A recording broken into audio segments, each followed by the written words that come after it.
10 minutes before my brother's charity banquet, my mother texted me, "Please don't come upstairs in your uniform." Then my father added, "Tonight is important. Don't embarrass your brother." I was standing in the service corridor of the Grand Bellamy Hotel in downtown Chicago, holding a tray of champagne glasses while my phone vibrated in my apron pocket. I read both messages twice. Then I looked through the half-open ballroom door. My family was inside, laughing under crystal chandeliers, surrounded by judges, donors, surgeons, aldermen, and the kind of wealthy people who say humble beginnings only when they are talking about someone else. My brother Adrian stood near the stage in a tailored navy suit, accepting compliments for a charity foundation he had not built with his own hands. My parents stood beside him like they had personally raised a saint. And I stood 10 feet away in a black vest and white shirt, invisible enough to serve them drinks. The funny part was, the foundation Adrian was being honored for, I had funded it, quietly, for 3 years. And the hotel ballroom they were celebrating in, I owned that too. They just didn't know yet. My name is Clara Bell, and for most of my life, my family treated me like a cautionary tale. Adrian was the golden child. He was charming, handsome, good at shaking hands, good at smiling in photographs, good at walking into rooms and making older women say, "That boy is going places." I was the practical one, which in family language meant useful. I was the daughter who helped clean up after parties, the daughter who remembered medication schedules, the daughter who worked 2 jobs while Adrian found himself through internships our father's friends arranged for him. I used to think usefulness would eventually become love. I was wrong. Usefulness just becomes expected. Growing up in Oak Park, my father owned a small legal practice that served old families who still believed reputation was a form of currency. My mother organized church events, school fundraisers, and neighborhood galas with the intensity of a woman preparing for war. Everything in our house had to look right. Shoes lined by the door. Family photos updated every year. Report cards on the fridge if they were Adrian's. Mine usually ended up in drawers. Not because I did badly, because I did quietly well. There's a difference. Adrian's B+ in public speaking became a dinner celebration. My scholarship letter got a, "That's nice, sweetheart," while my mother stirred soup. When I was 21, I dropped out of college for 1 semester after my grandmother had a stroke. Someone had to help. Mom said she couldn't manage alone. Dad said the firm was too busy. Adrian said his internship in Washington was too important to interrupt. So I came home. 1 semester became 1 year. 1 year became a job at a hotel front desk. And the story of my life became simple enough for my family to understand. Clara didn't finish school. Clara works in hotels. Clara is still figuring things out. Nobody mentioned that I was the one who learned how to negotiate with insurance companies after my grandmother's stroke. Nobody mentioned that I managed the household while everyone else protected their ambitions. Nobody mentioned that I started taking night classes in hospitality management because I fell in love with the way good service could make frightened people feel safe. They saw the uniform. They stopped looking there. The Grand Bellamy Hotel was the first place I ever felt powerful. Not because I owned it back then. I didn't. I was 23, answering phones at midnight, checking in angry businessmen, calming bridesmaids, finding lost luggage, moving guests out of flooded rooms, and learning that a hotel is really a city that never sleeps. I knew which elevators made noise, which guests tipped housekeepers properly, which managers blamed staff for problems they created. I knew the invisible structure beneath luxury. And I learned quickly that the people who matter most in any building are usually the ones rich guests never notice. By 26, I had saved enough to buy into a failing boutique inn outside Milwaukee with 2 partners and a terrifying loan. By 28, I owned most of it. By 30, I owned 4 properties. By 33, my company, Bellhaven Hospitality Group, controlled 17 hotels across the Midwest. But my family still thought I worked banquet service. I let them. Not because I was ashamed, because I wanted to see how they treated me when they thought there was nothing to gain. The answer was consistent. They treated me like furniture. The banquet that night was supposed to honor Adrian's new public health initiative. At least, that was the public version. The real version was more complicated. The foundation had started 3 years earlier when I anonymously donated $2 million to create emergency lodging grants for families receiving long-term medical treatment in Chicago. I did it because of my grandmother, because I remembered sleeping upright in hospital waiting rooms, because I remembered my mother crying in the parking lot after another insurance denial, because nobody should have to choose between a medical bill and a safe place to sleep. Adrian later joined the board through one of Dad's connections. Within a year, people started calling it Adrian's Foundation. He didn't correct them. My parents definitely didn't. I watched from the service corridor as my brother laughed with the state senator beneath a banner that read, "The Bell Family Housing Hope Gala."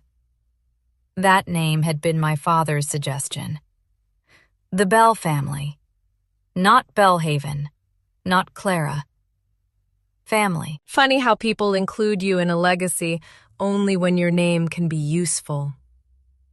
My phone buzzed again, this time from Adrian. "Seriously, Clara, staff entrance only tonight.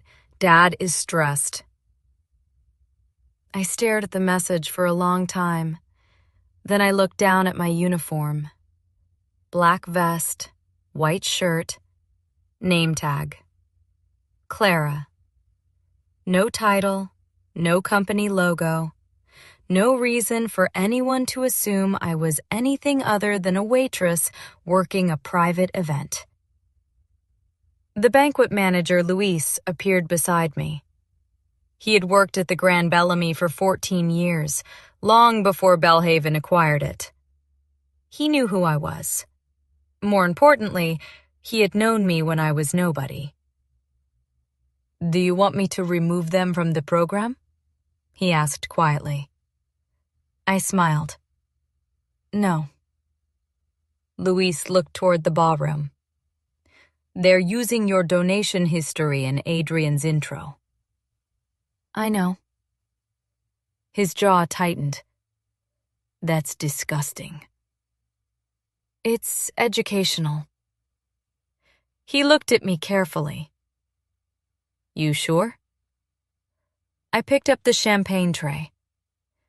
"Yes." Then I stepped into the ballroom. No one noticed me at first. That was the point.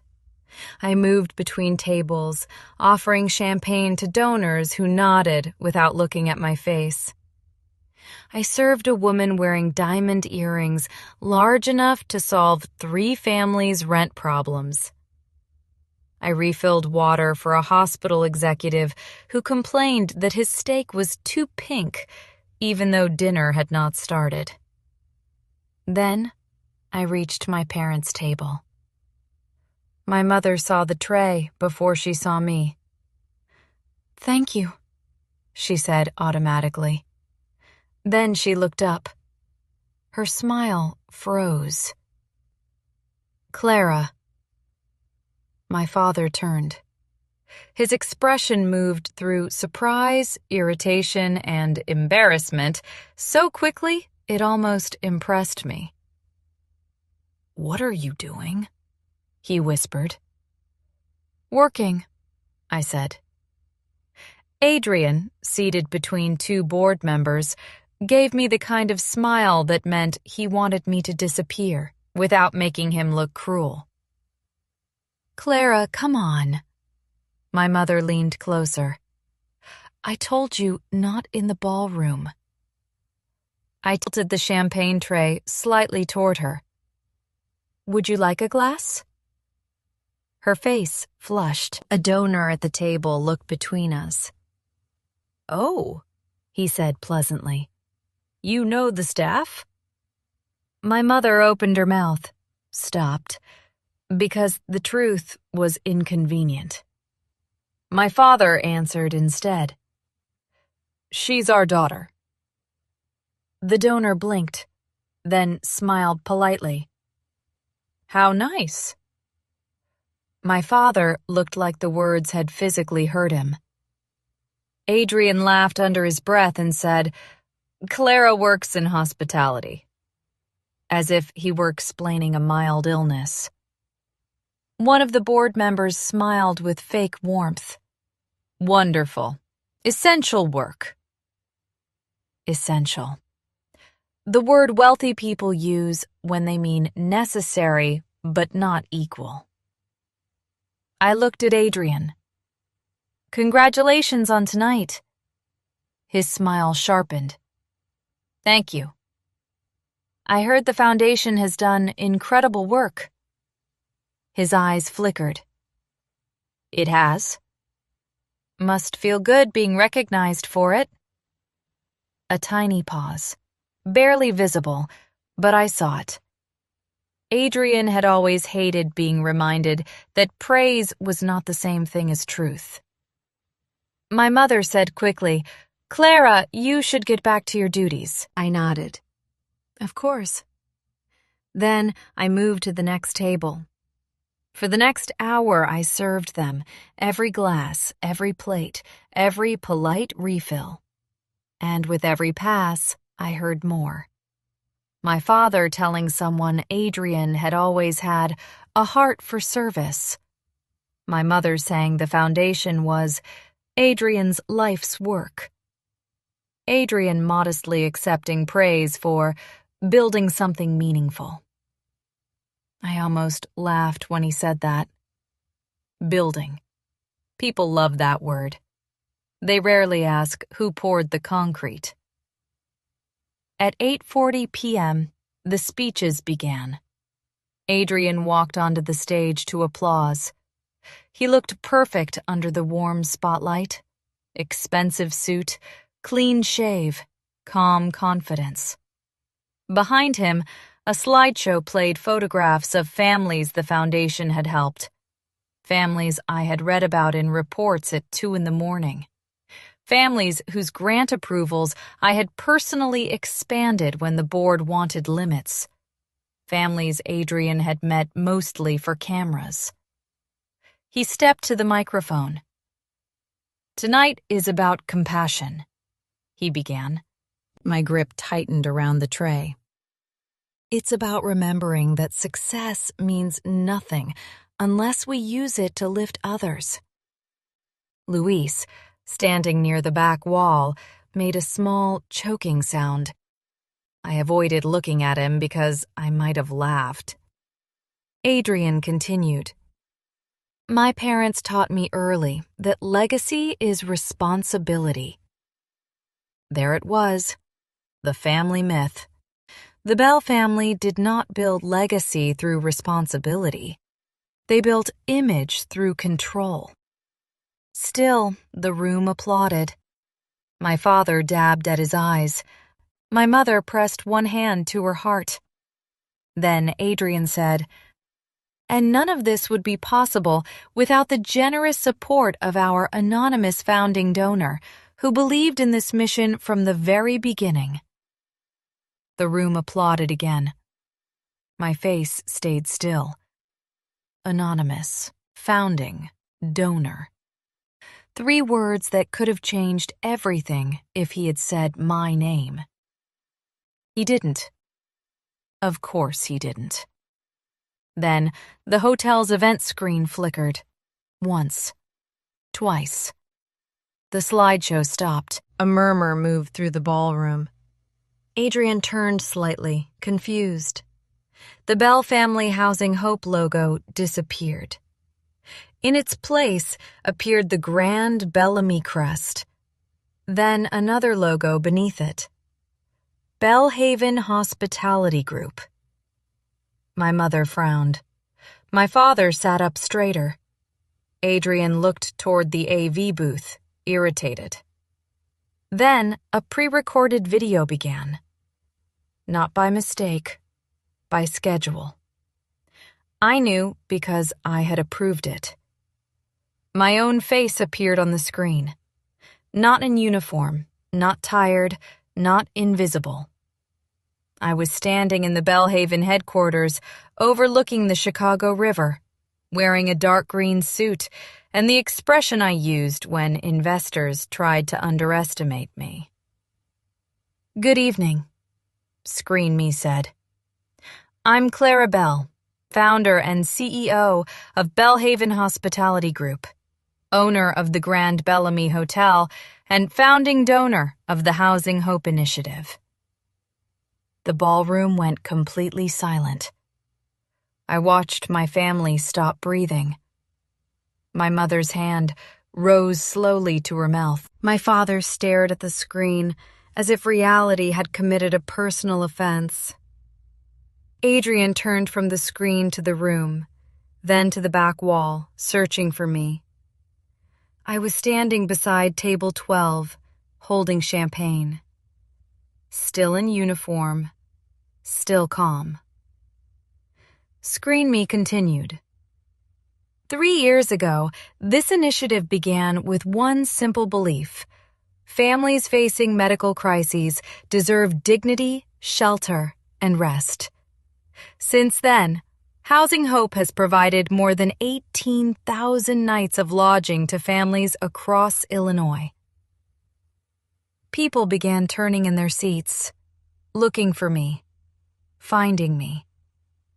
I set the tray down slowly on an empty service stand.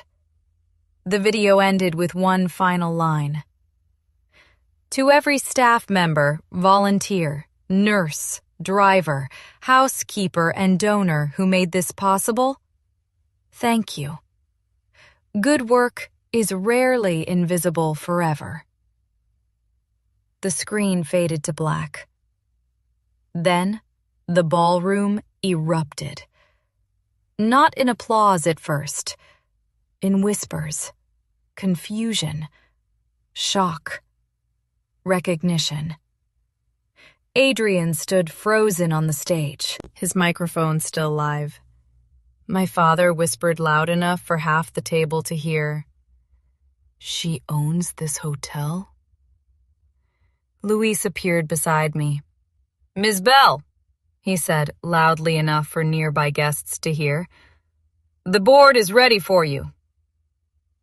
That was not part of the script, but I loved him for it.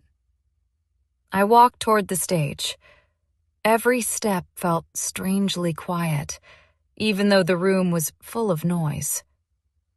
My mother reached for my wrist as I passed. "Clara." I stopped, looked at her hand. She let go. Good. Adrian still stood behind the microphone, pale. I stepped beside him. For 1 second, we faced the room together. The brother everyone praised, the sister everyone hid. Then I took the microphone. "Thank you all for being here." My voice sounded steadier than I felt. A few corrections before we continue. A nervous laugh moved through the room. I smiled politely. The Housing Hope Initiative was not founded by Adrian Bell.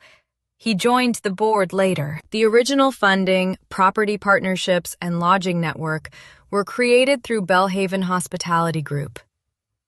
Adrian whispered, "Clara."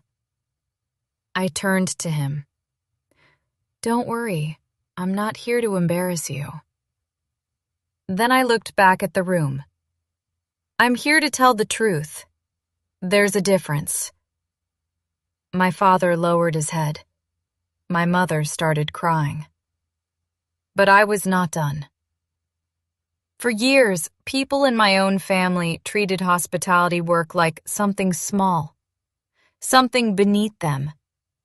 But every family helped by this foundation was welcomed by front desk clerks, drivers, housekeepers, kitchen teams, night auditors, and managers who understood compassion better than most people in formal wear.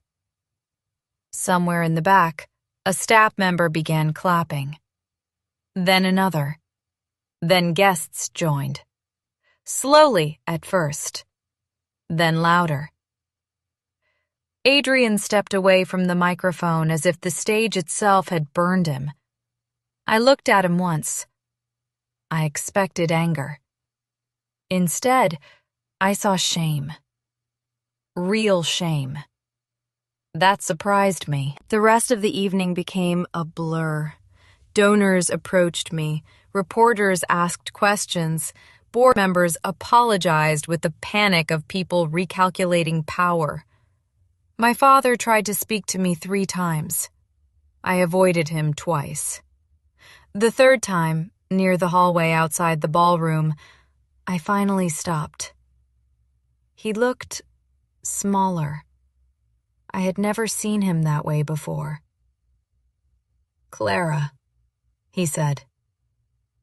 "Dad?" He swallowed. "I didn't know." "That I was successful?" His face tightened. "Yes." I nodded slowly. "That's the problem." He looked away. "You let us think." "No!"